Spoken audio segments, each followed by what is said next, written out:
Hello and welcome to my new video series. I haven't uploaded anything for about 12 months and I thought I'd make a few changes. You know, life happens, stuff happens, things like that. Anyway, let's get into it. So this season for our Betrayal League build that I've decided to do, I haven't actually done any build guides or anything like that since like my build guides on, I think, Righteous Fire. Anyway, this season we're doing a fire, was it Molten Strike champion build. So as you can see in front of me, we have a Molten Strike fire build. So you might be asking, what do we actually need to do to get this build to work? And in fact, this build is Shaper compatible. Also, I've taken on the Mastermind as well. What have I got in my challenges? I'm still trying to figure out the Shaper mechanic, so while I can cheese a lot of damage onto him, he still kills me, which pisses me off, but anyway, it doesn't really matter. The goal this season is to get to level 100, so I've been playing pretty hardcore on my Christmas break. Anyway, let's get into this build guide. So the first thing of all that we'll have a look at, the gearing that you'll need, and I'll put a build guide to this because this is actually my own build. This isn't following a build guide or anything like that. Is this stuff here. So you might be asking, what is this stuff? Well, we have two Grellwood shanks, and the reason, and this one in particular that I'm hovered over is actually corrupted, which gives me resolute technique, which basically is a node that lets you essentially hit 100% of the time, so accuracy becomes worthless because you will always hit. So let's just have a look at the stats here. So we've got fizz damage. It's got a fizz damage buff, but the important thing is that it's got a 19% increased attack speed buff, and we need about 1.8 on either weapon essentially to be able to do this build effectively, because we need to gain life on hit. Our next thing is that while we're stationary, we get 80% armor, and we can see this. So if we have a look at our armor, right now it's 24,928. When we move, it goes down to 9,400, and we have 7,000 evasion rating. So that's our Grellwood Shanks coming in, and as you can see, I've got two. The next thing is that skills fire 2 additional projectiles if you've been hit recently, and that's quite important with Molten Strike, because Molten Strike, it dishes additional projectiles on hit. So when you hit, it shoots out projectile. The molten balls are projectiles. So we want more projectiles essentially, because what that means is every enemy that gets hit, and you'll see why, provides more health and mana back to us. And obviously Iron Reflexes, I never really knew what that. I think that increases our our point blank, increases the damage at close range of projectiles. I can't remember what Iron Reflexes does, but I will look it up. Anyway, moving on. So we've got two of these. One is corrupted, one is not corrupted, but they're approximately the same roundabouts. Now these go for about 1x to 110c each, depending on the market. They're not cheap. If you can't afford those, I would suggest using Ichimonji Corsair Sword as a starter. That would probably get you over the line. They're faster, but it also means that if you're aurabotting, or if you're in a party with aurabots or something like that, you can't use those auras, so you're at a disadvantage there. But these are quite good in the start. The problem obviously is that they don't provide additional projectiles, which is what these do, which is part of the reason why these are so expensive. The next item that you'll need, if we have a look at the helm, now I have just a line pelt helm that gives me evasion rating, but there's a special reason why I'm using this one. I lucked out and got a 40% increased Molten Strike damage multiplier, which is crazy. 100 health, and it gave me pretty much all 3 resist plus magic find, and you're going to find getting resist is quite difficult on this build, but there's ways to get around it. The next thing I've got is just an Onyx Amulet. Now, you're going to be a little bit dumb with this build because it's not very, and you'll see in the skill tree, it's not very geared towards intelligence. So this gives you obviously all attributes. It also gives me 66 health, which is good, 20% increased rarity. 3 life gain for each enemy hit, which is a massive bonus as well, and obviously cold resist and whatnot. My chest, I have went with an Series Splendor. The reason being is if I'm using this character predominantly to map, so I get 100 life gained on kill, 100 mana gained on kill. I also get all resist, and it's got 99 life, plus 1600 armor and 400 evasion, a little bit of ES. It's not bad. It's not perfect. The item that I want to use eventually is actually a Chrysian Carpus, something Carapace. This gives you resistance to bleed, which can be another problem with this build. It also gives you aspect of crab, 111 health, and also fire and cold resist. But these go for about 1x. This is actually rated about 4.4x. It's not bad.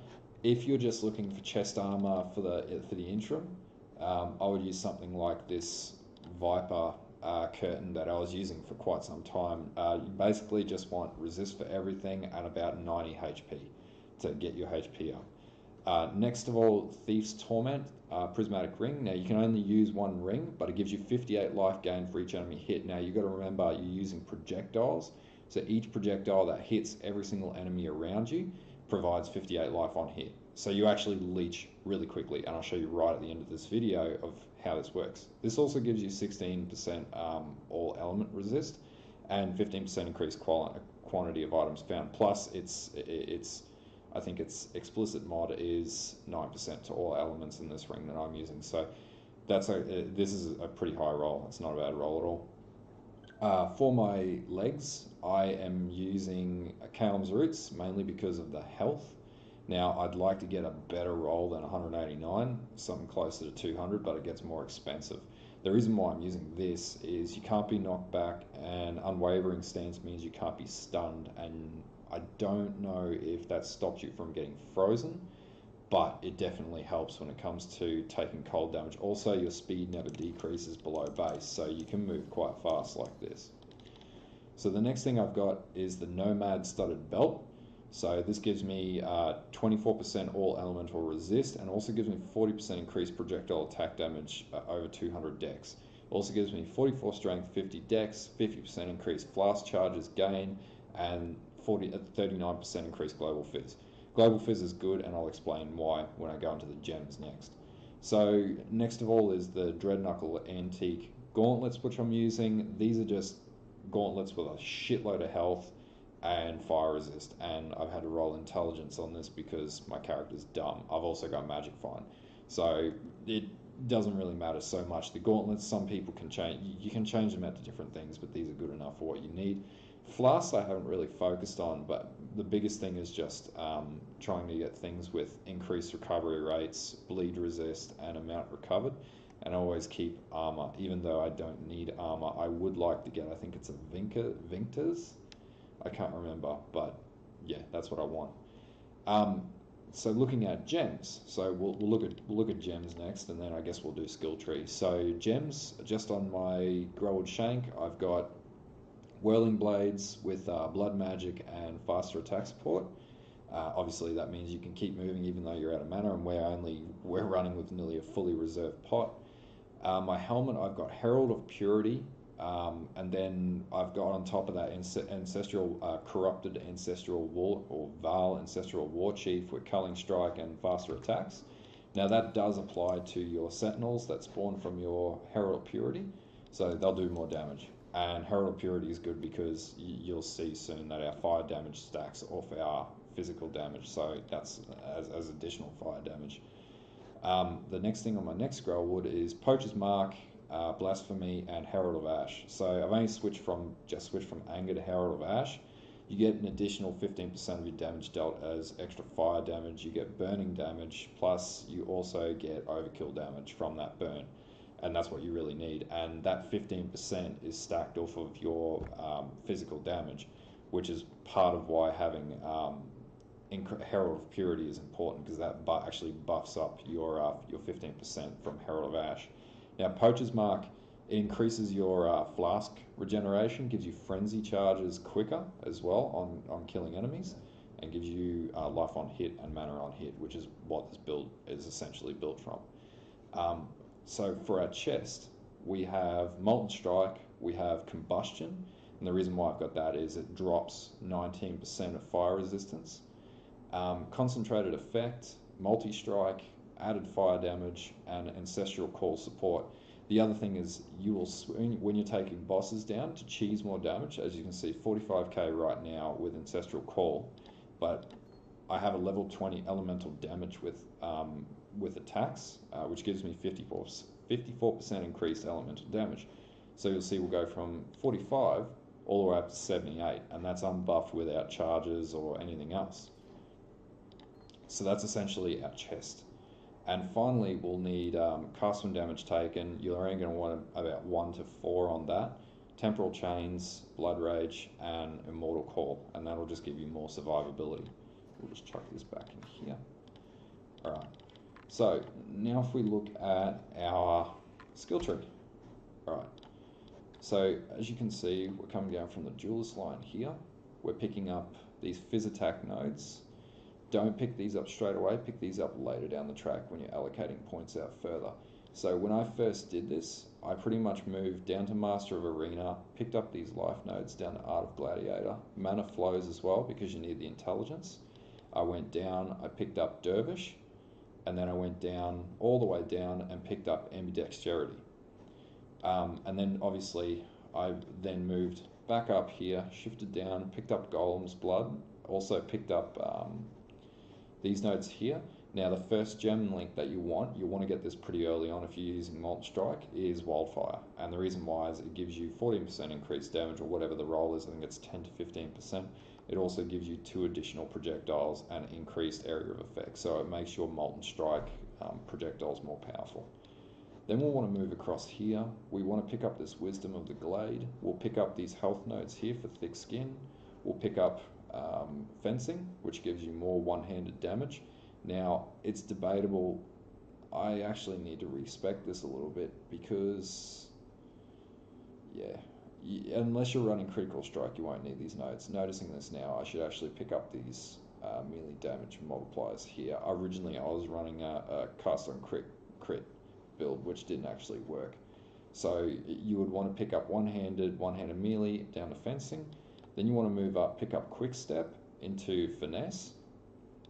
Then you want to pick up Heart of Oak. Now you can pick this up. This is actually probably a bit of a waste of a node, and I'll respec this one to something else.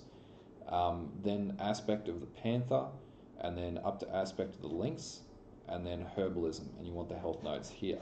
So this is the first leg of your tree that you'll pick up. The next leg, you're going to go up. You're going to pick up,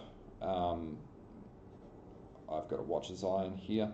You're going to pick up this second dual socket. I've got a Watcher's Eye. I would probably use Watcher's Eye, and also this has a haste buff too. Originally I was using haste. You can use that too instead of using Herald of Purity and Herald of Ash. It's up to you. Then I've picked up these dual wield duality and berserking, and all of the health nodes for Constitution, because we're going to have issues with health on this character predominantly. Once you've got those nodes, then you'll move up, and now we'll just start picking up different nodes in here to increase our health further. So you'll go to Warrior's Blood, then you'll go to the starting node, which is Life and Armor for the, I think that's the Marauder. Then move up to Heart of the Warrior, Born to Fight, Strong Arm, into By the Blade, and then into Arson. And that'll pretty much complete your build there. As far as ascendancies go, you'll pick up Fortitude first, which gives you constant Fortify, which is damage reduction.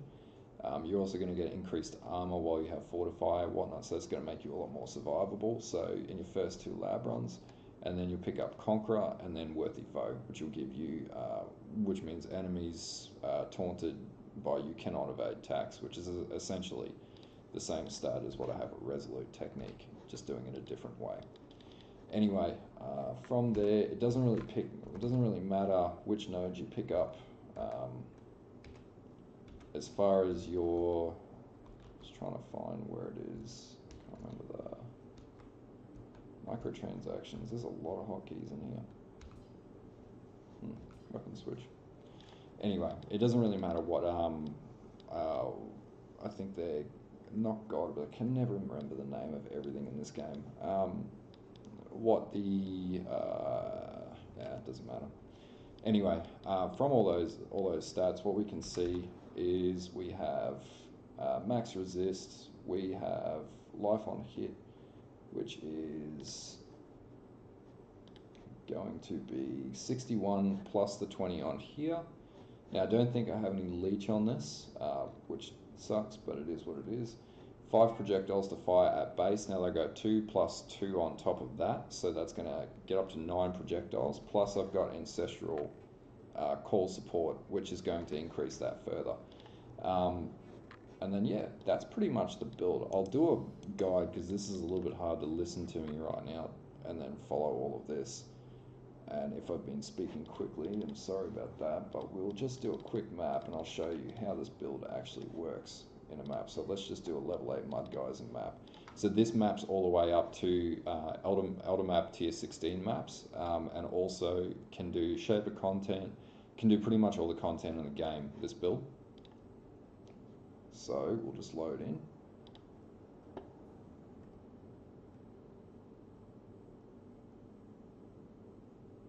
Come on, come on.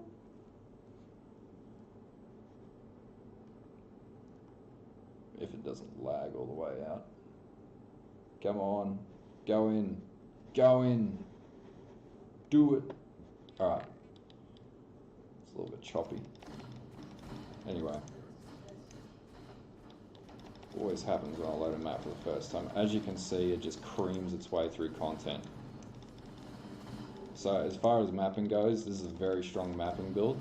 Also, with all the magic find, I have about 47% MR, which is pretty powerful on this build. And as you can see, buff 55k with just ancestral call. And as you can see, there's just Molten Strike shit going everywhere. That's just satisfying. So, that's cool. And also with this build, I have about 5600 HP. So, you essentially, to do anything like a Zaro or anything to stop his crits from one-hitting, you need about 5000 to 5200. Also, these Betrayal bastards here are quite powerful, but as you can see, it's just melting his health. So he's basically nothing. And then pretty much as you go, you just want to keep check on your health, make sure you're okay, but as you see, we're not really dropping. And then you just want to pop flasks as soon as you get low. So I just killed the... there we go, there's some shit. And then if you really want to up it, then you can do this, and then that'll just make you more powerful. So that'll buff your damage up to 61k, and this is just for mapping. So this is quite powerful. As you can see, it just creams its way through content. I don't believe there's not much that can really stand up against this. You might now and again get caught out. This is a level 8 boss, just absolutely creamed him. Yeah, that's pretty much my build guide anyway. So as you can see, we're just gonna smash our way through everything. If this was a T14, the only thing I'd be a bit hesitant about would be how much damage I'd be taking. Now as far as endgame map mods, you can pretty much do anything. Because you're on hit, it doesn't matter if it's a no life regen mod. You've got plenty of armor, so vulnerability isn't too bad, and we've got plenty of elemental resist, so we don't really need to worry about that either. So it's more or less just keeping check and making sure that you're not taking too much damage. That's pretty much this map done like a dinner. So we just smash our way through, just whirling blade everything. Take these bastards out. Fuck them up.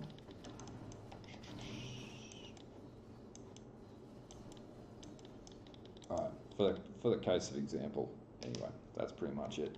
So yeah, that's pretty much my my Molten Strike build. I'll do a build guide up, and yeah, if there's anything else that you guys want to see or anything like that, let me know in the comments, and I'll provide that information for you.